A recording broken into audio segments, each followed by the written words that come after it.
Leksjon 1. En reise gjennom kulturer. Har du noen gang lagt merke til hvordan ulike kulturer gir livene våre et preg? Ja, det gjør de. Det er som et fargerikt billedvev. Hver tråd forteller en unik historie. Nettopp. Tenk deg å sitte i denne vognen, omgitt av alle de forskjellige gruppene. Det ville vært en spesiell opplevelse. Historiene de kunne dele ville vært fascinerende. Jeg kan nesten høre latteren og musikken. Hver kultur har sin egen rytme. Og maten deres? Jeg skulle gjerne smakt en blanding av matretter. Og, kan du se det for deg? Tacoe, gumbo og pommes frites i et måltid. Det høres ut som et kulinarisk eventyr. Jeg ville trengt en større tallerken.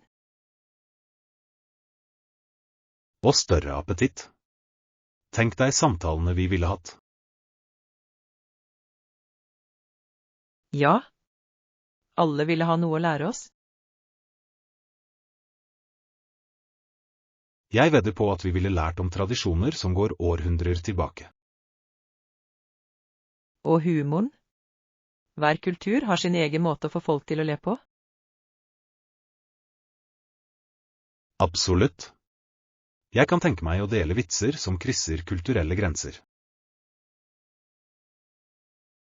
Det hadde vært fantastisk. Humor bringer virkelig folk sammen. Akkurat som denne vognturen. Den symboliserer enhet i mangfold. Godt sagt. Det er en reise verdt å ta, både bokstavelig og billedlig talt. La oss omfavne disse forskjellene og feire dem sammen. Ja. Sammen kan vi skape en vakker historie. En som ville bli husket i generasjoner fremover. Sannelig. Et sant bevis på kraften i å knytte bånd. Og tenk, det hele starter med en enkel tur i en vogn. Leksjon 2. Feiring av tradisjoner. Har du noen gang tenkt på hvordan tradisjoner former livene våre? Det har jeg absolutt.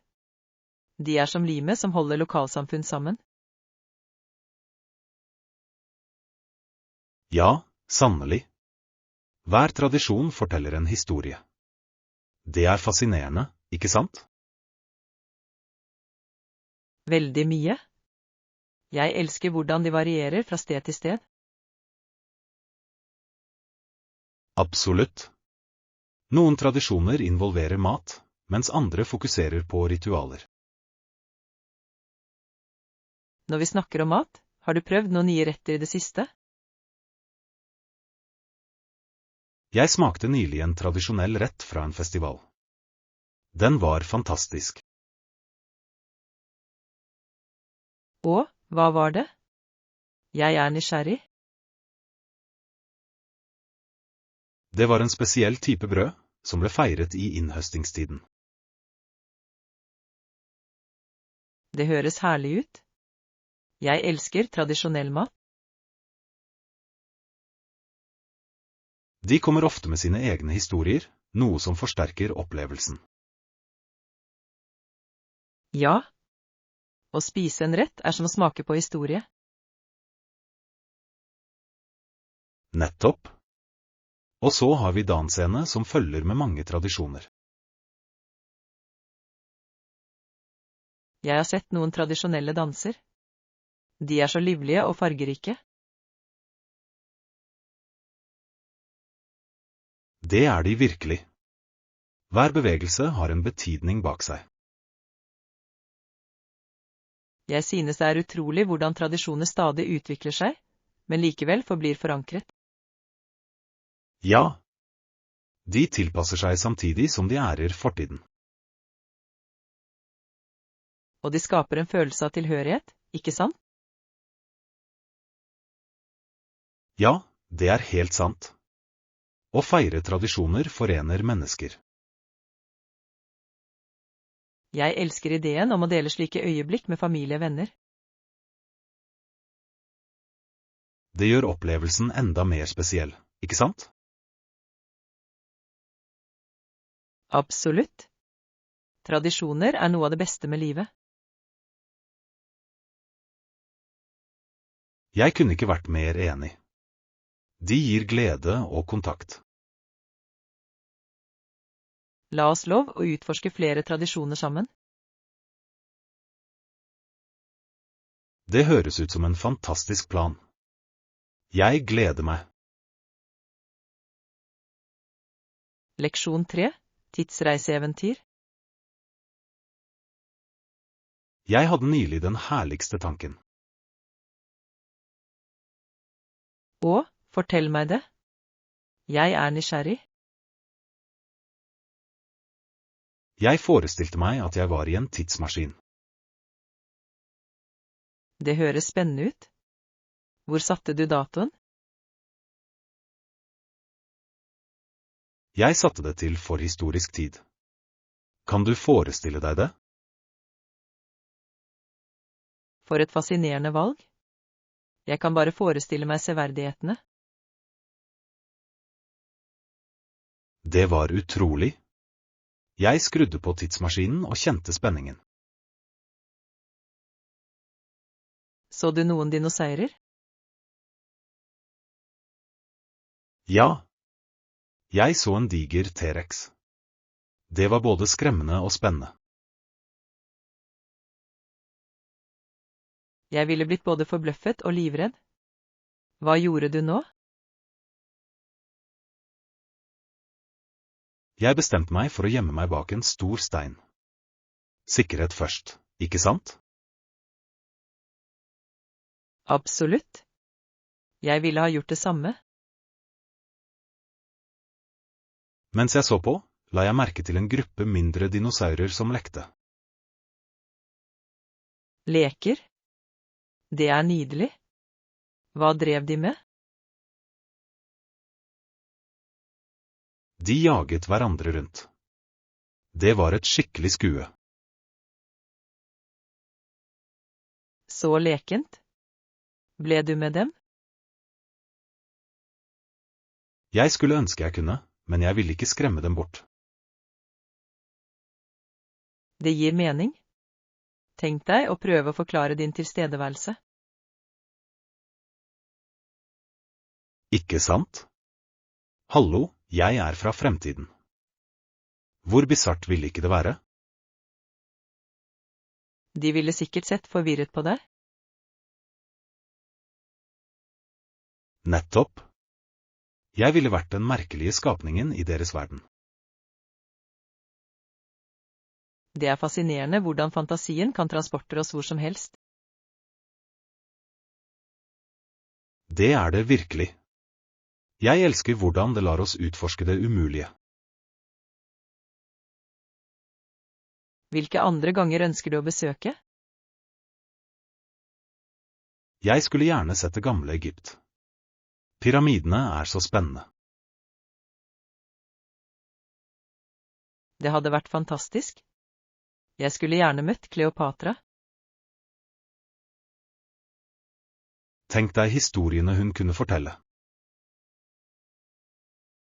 Og moten. Gamle stiler er så fengslende. Det er bemerkelsesverdig hvordan fantasien vekker historien til live. Ja. La oss fortsette å drømme og utforske sammen. Jeg gleder meg til mange flere eventyr i tankene våre. Leksjon 4. Etikk i praksis. Jeg har tenkt på hvilken rolle profesjonsetikk spiller i arbeidet vårt. Det er et viktig tema. Hva synes du? Det er avgjørende å forbli nøytral, spesielt i katastrofeområder. Absolutt. Nøytralitet hjelper oss å fokusere på behovene til de som er berørt. Jeg husker en tid da følelsene var på topp under en krise. Og, jeg kan tenke meg det. Hva skjedde? Folk var splittet om ressurser. Det var ganske anspent. Det høres utfordrende ut. Hvordan håndterte du det? Jeg understreket viktigheten av rettferdighet. Alle fortjener hjelp. Klok fremgangsmåte. Hjalp det med å roe ned situasjonen? Det gjorde det.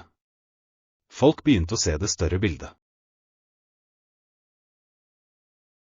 Det er en lettelse. Det er viktig å bevare fatningen. Ja. Vi må unngå å ta parti i konflikter. Jeg er enig. Vår plikt er å hjelpe de som trenger det, ikke å dømme. Nettopp. Profesjonell etikk veileder oss i disse øyeblikkene. Jeg opplevde en lignende situasjon en gang. Det var ganske øyeåpnende. Fortell meg det. Jeg er nysgjerrig på hva du har opplevd.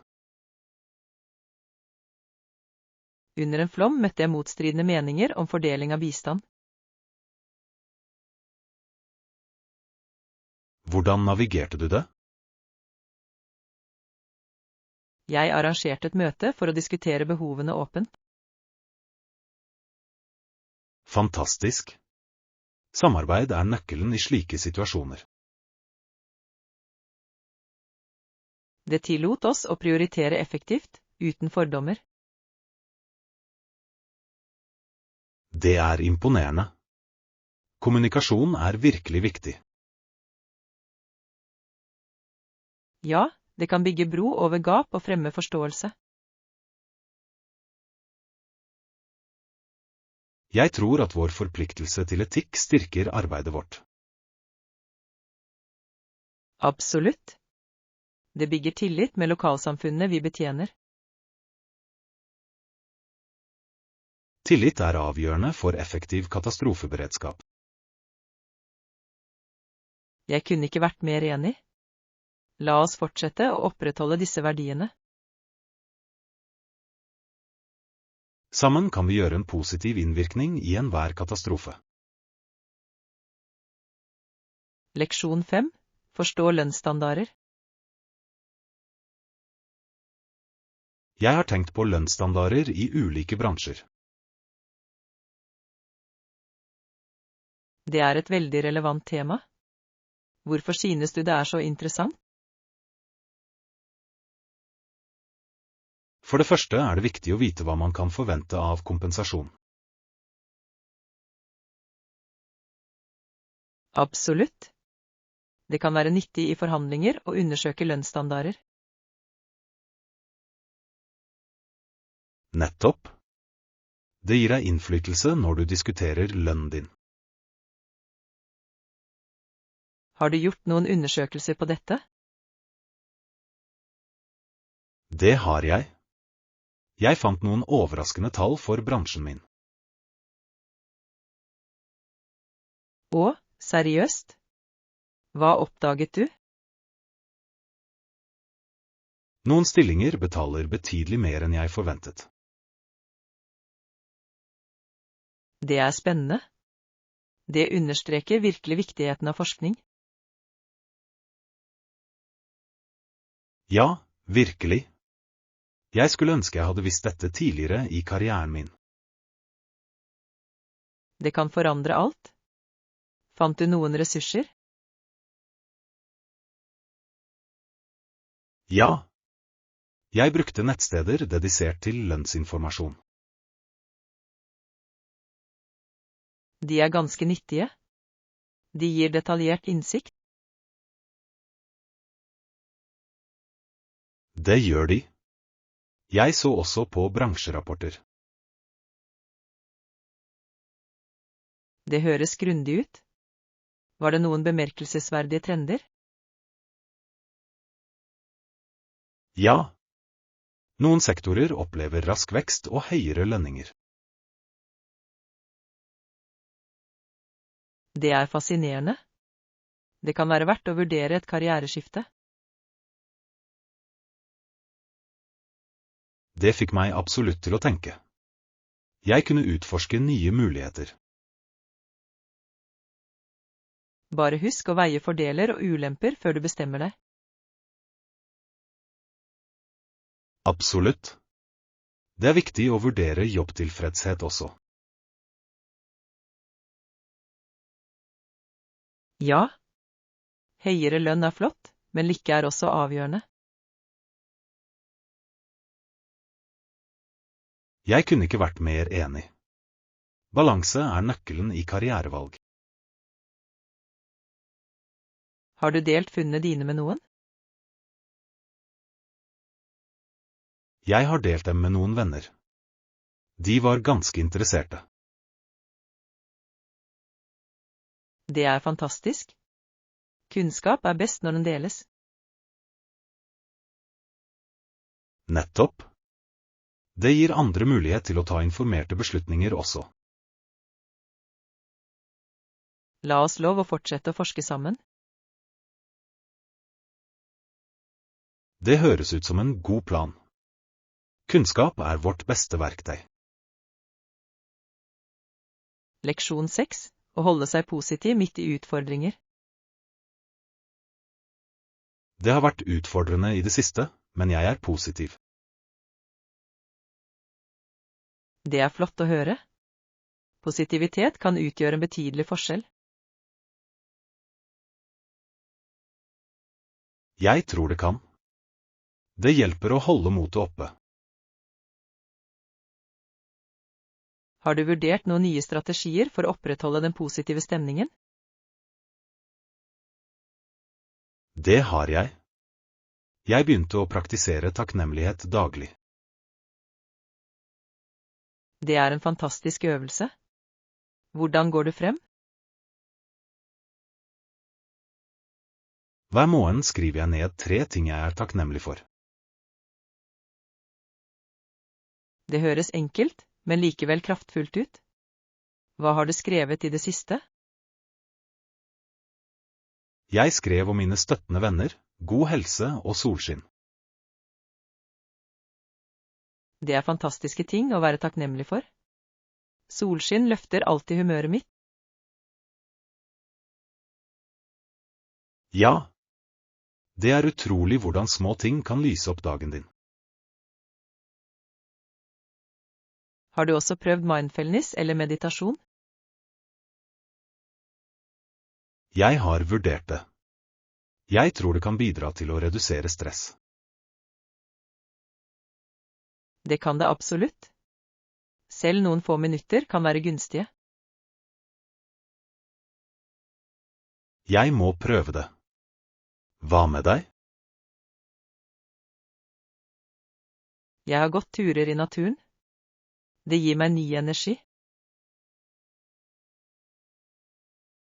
Det høres forfriskende ut. Naturen har en måte å roe ned sinnet på. Absolutt.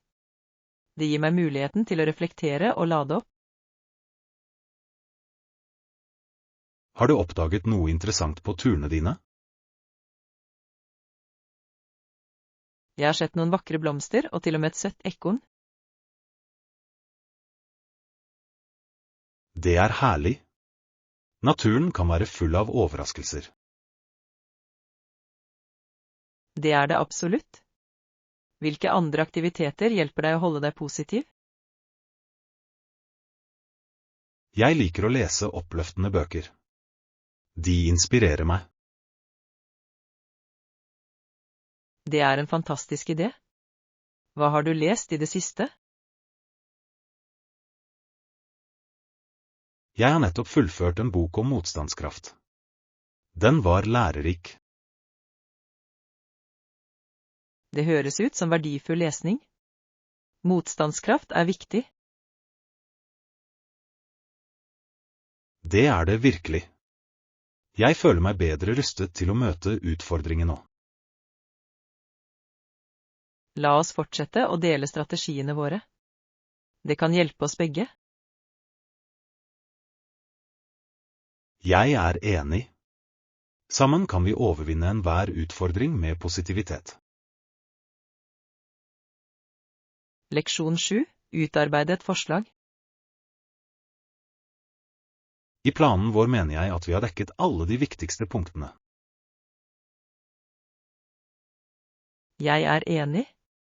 Det ser ganske omfattende og velstrukturert ut. Alt i alt synes jeg det er et solid forslag. Absolutt.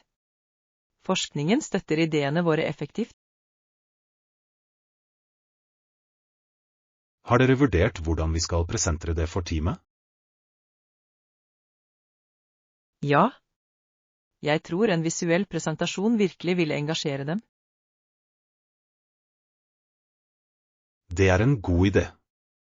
Visuelle elementer kan gjøre komplekse data mer fordøyelige. Nettopp. Jeg kan lage noen infografikk for å illustrere hovedpoengene våre. Perfekt. Infografikk setter alltid et fint preg på sakene. Jeg vil også inkludere noen humoristiske elementer for å holde det livlig. Humor er viktig. Det kan lette på spenninger og gjøre frieriet mer minneverdig. Jeg er enig. Litt latter betyr mye i presentasjoner. Hva med innledningen? Den setter tonen, ikke sant? Ja. Jeg tenkte vi kunne starte med en fengslende historie. Det høres spennende ut. En historie kan fenge publikum med en gang. Nettopp. Jeg skal skrive et utkast til noe som passer til temaet vårt. Fantastisk. Jeg gleder meg til å se hvordan det blir. Jeg også. La oss sørge for at vi øver på fremføringen vår også. Godt poeng. Øving vil hjelpe oss å beholde selvtilliten. Og det vil tillate oss å finjustere timingen og fliten vår. Jeg kan allerede se for meg de positive reaksjonene fra laget. Ja. Jeg tror de vil sette pris på det harde arbeidet vårt. La oss få ferdigstilt detaljene og gjøre oss klare til den store dagen. Absolutt. Sammen skal vi få dette forslaget til å skinne. Jeg gleder meg til å presentere den. Den kommer til å bli en suksess. Leksjon 8. Spise med kostholdsbehov. Jeg har et spørsmål om menyen deres. Er gluten et problem her? Ikke i det hele tatt. Restauranten vår tilbyr glutenfrie retter. Det er flott å høre. Jeg setter pris på at det finnes alternativer. Vi ønsker at alle skal føle seg velkomne og fornøyde. Jeg har hørt at glutenfrie måltider kan være ganske kreative. Det kan de absolutt. Kokken vår elsker å eksperimentere med smaker. Hva er noen populære glutenfrie retter på menyen? Quinoa-salaten og zucchini-nudlene våre er fanfavoritter. De hørtes deilig ut. Jeg må prøve dem.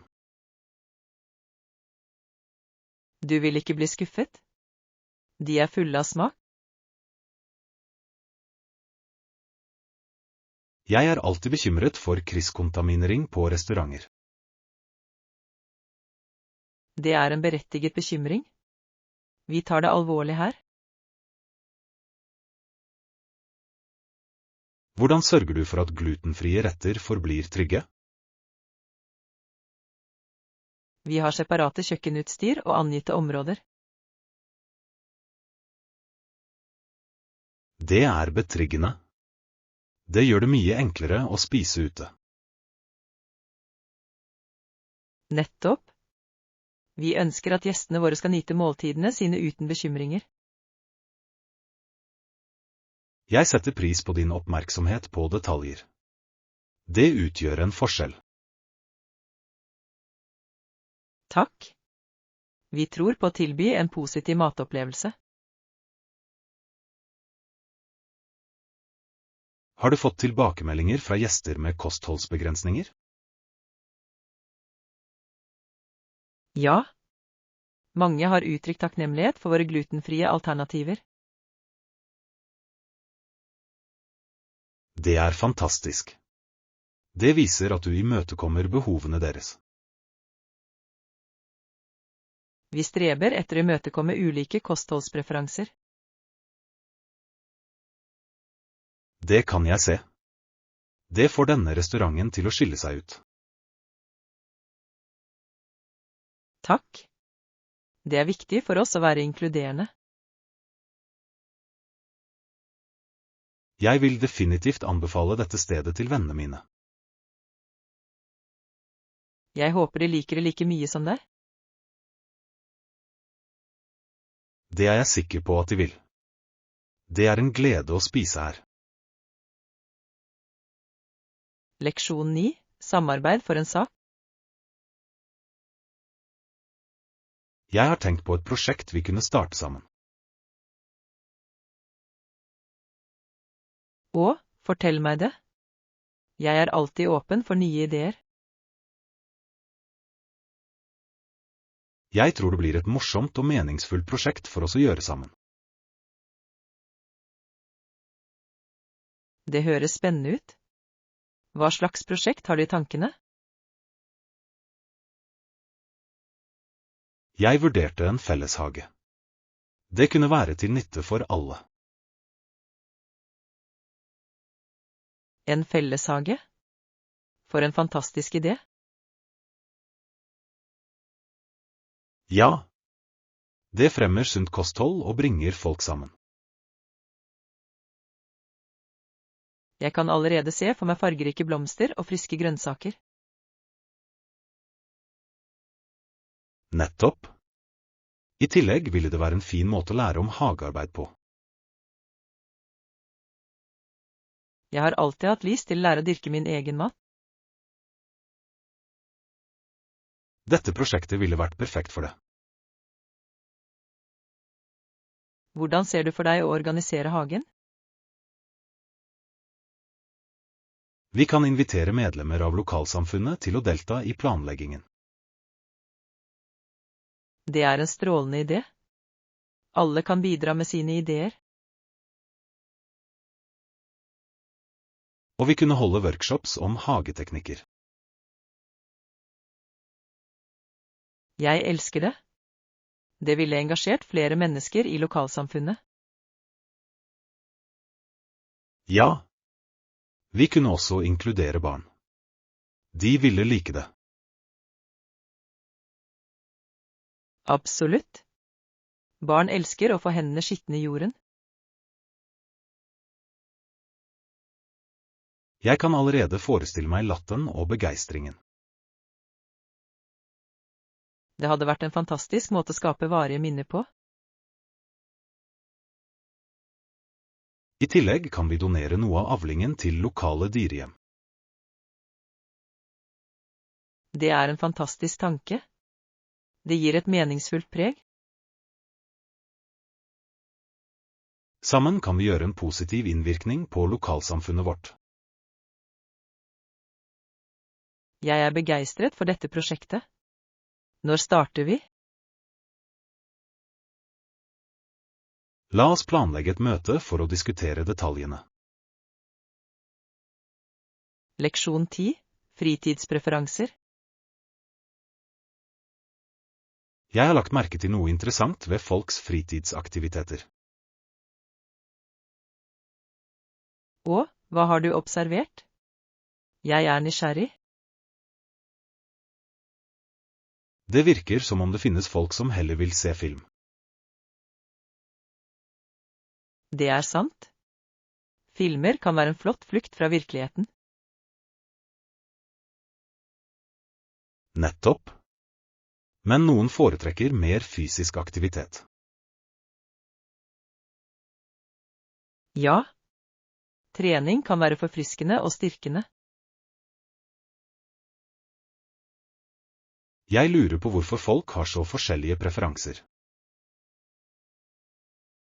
Kanskje det kommer an på personlighetstyper. Det gir mening. Noen liker spenningen ved bevegelse. Og andre finner glede i historiefortelling og fantasi. Jeg kan relatere til begge sider. Jeg liker en god film. Jeg også. Men jeg elsker også å løpe. Løping hjelper med å klarne tankene, ikke sant? Absolutt. Det er en fantastisk måte å lindre stress på. Likevel finnes det dager hvor jeg bare vil slappe av med popcorn. Hvem elsker vel ikke en koselig filmkveld? Nettopp. Det handler om å finne balanse, antar jeg. Ja. En blanding av begge aktivitetene kan være veldig givende. Har du sett noen gode filmer i det siste? Jeg så nylig en fantastisk thriller. Den holdt meg på kanten av setet. Thrillere er alltid spennende. Jeg foretrekker komedier, derimot. Komedier er supre for en god latter. De letter stemningen. Vil du heller se en film eller gå en tur i helgen? Jeg ville valgt en fjelltur. Naturen kaller alltid på meg. Jeg blir kanskje med. Frisk luft er forfriskende. Det høres ut som en plan. Vi kan ta igjen det tapte mens vi nyter naturen. Perfekt. Så kan vi kose oss med et filmmaraton etterpå. Leksjon 11. Forstå korrupsjon. Jeg leste nylig om tjenestemenn som har blitt bestukket. Det er et problematisk problem. Det undergraver tilliten til ledelsen. Det er virkelig forbløffende hvor mye korrupsjon det finnes.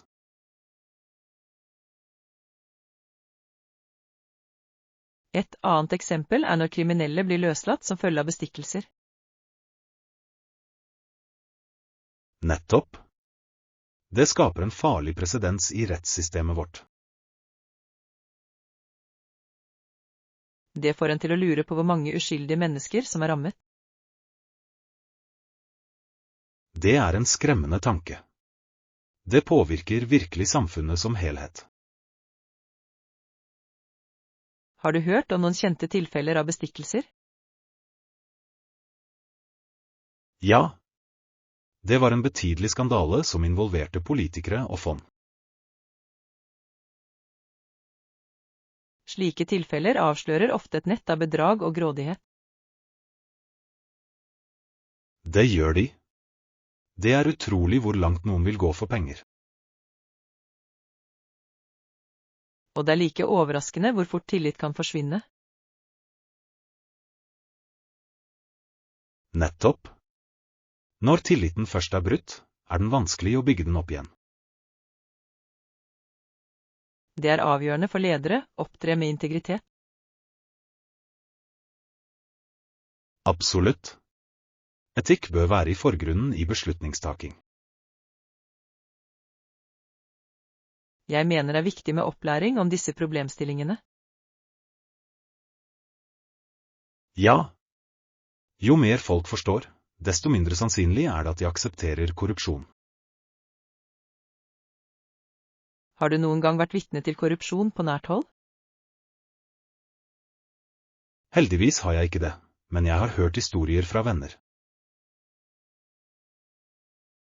Disse historiene kan være øyeåpnende. De fremhever viktigheten av årvåkenhet. Ja, det er sant. Vi må holde lederne våre ansvarlige. Og oppfordre andre til å si fra mot urettferdighet. Sammen kan vi fremme en kultur preget av ærlighet og åpenhet. Jeg er helt enig. Forandring begynner med hver enkelt av oss. La oss fortsette å øke bevisstheten rundt disse problemstillingene. Leksjon 12. Håndtere lekser sammen. I kveld har jeg noen engelsklekser å gjøre. Og, hva slags lekser? Vi har lest en bok til timen. Det høres interessant ut. Hvilken bok leser du? Det er en klassisk roman. Vi må lese et kapittel fra boken i kveld. Klassikere har ofte så rike temaer. Hva handler denne om? Den utforsker vennskap og utfordringene ved å vokse opp. Disse temaene er alltid relaterbare. Hvilket kapittel er du på? Jeg er på kapittel 5. Det er noen spennende utviklinger. Det høres spennende ut. Hva skjer i det kapitlet? Hovedpersonen står overfor et vanskelig valg. Det setter virkelig verdiene deres på prøve. Slike valg kan føre til gode diskusjoner. Nettopp. Jeg tror det vil sette i gang interessante samtaler i timen. Har du skrevet noen notater om kapitlet ennå? Ikke ennå. Jeg håper å kunne diskutere det med noen først. Jeg hjelper deg gjerne. La oss snakke om hovedpunktene. Det hadde vært flott. Jeg må forstå karakterene bedre. Å forstå karakterene gjør lesingen mye morsommere. Ja. Det hjelper meg å få en dypere forbindelse til historien. Har du en favorittkarakter så langt? Det gjør jeg. Jeg liker veldig godt hovedpersonens bestevenn. Det er interessant. Hva liker du med dem?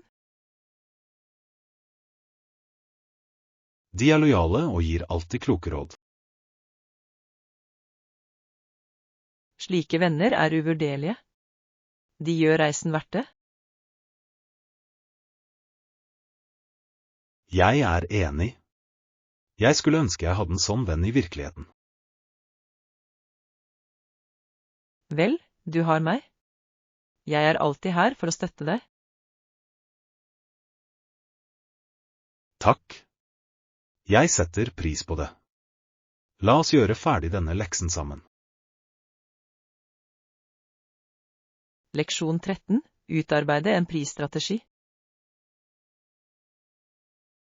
Når vi utvikler prisstrategien vår, må vi vurdere lokal kjøpekraft. Det er et utmerket poeng. Det er viktig å forstå markedet. Nettopp. Ulike områder har forskjellige økonomiske forhold. Har vi undersøkt lokal demografi? Ja, det har vi. Dataene viser varierende inntektsnivåer på tvers av regioner. Det er verdifull informasjon. Den vil veilede våre prisbeslutninger. Jeg mener vi også bør analysere konkurrentenes priser. Absolutt. Å vite hva andre tar betalt kan hjelpe oss med å posisjonere oss effektivt. Det er viktig å være konkurransedyktig uten å undervurdere produktet vårt. Ja. Vi ønsker å formidle kvalitet samtidig som vi er rimelige. Hva med å tilby nivåbaserte prisalternativer? Det kan fungere bra. Det lar kundene velge basert på budsjettet sitt. Nettopp. Denne strategien kan tiltrekke seg et bredere publikum. Har du tenkt på kampanjerabatter? Det har jeg. Tidsbegrensede tilbud kan skape hastverk og øke salget. Det er en smart idé. Folk elsker en god avtale. I tillegg kan vi tilby lojalitetsprogrammer for faste kunder. Det liker jeg. Det oppmuntrer kunder til å komme tilbake og bygge merkevarelojalitet. La oss også vurdere sesongmessige prisjusteringer. Ja. Prisene kan variere basert på etterspørsel i løpet av høytider. Flott tenkt. Vi bør være fleksible for å maksimere profitten. Jeg tror vi er på rett vei med denne strategien. Jeg er enig. Samarbeidet om dette har vært produktivt. La oss ferdigstille forslaget vårt og presentere det for teamet. Ja. Jeg er spent på å se hvordan de reagerer.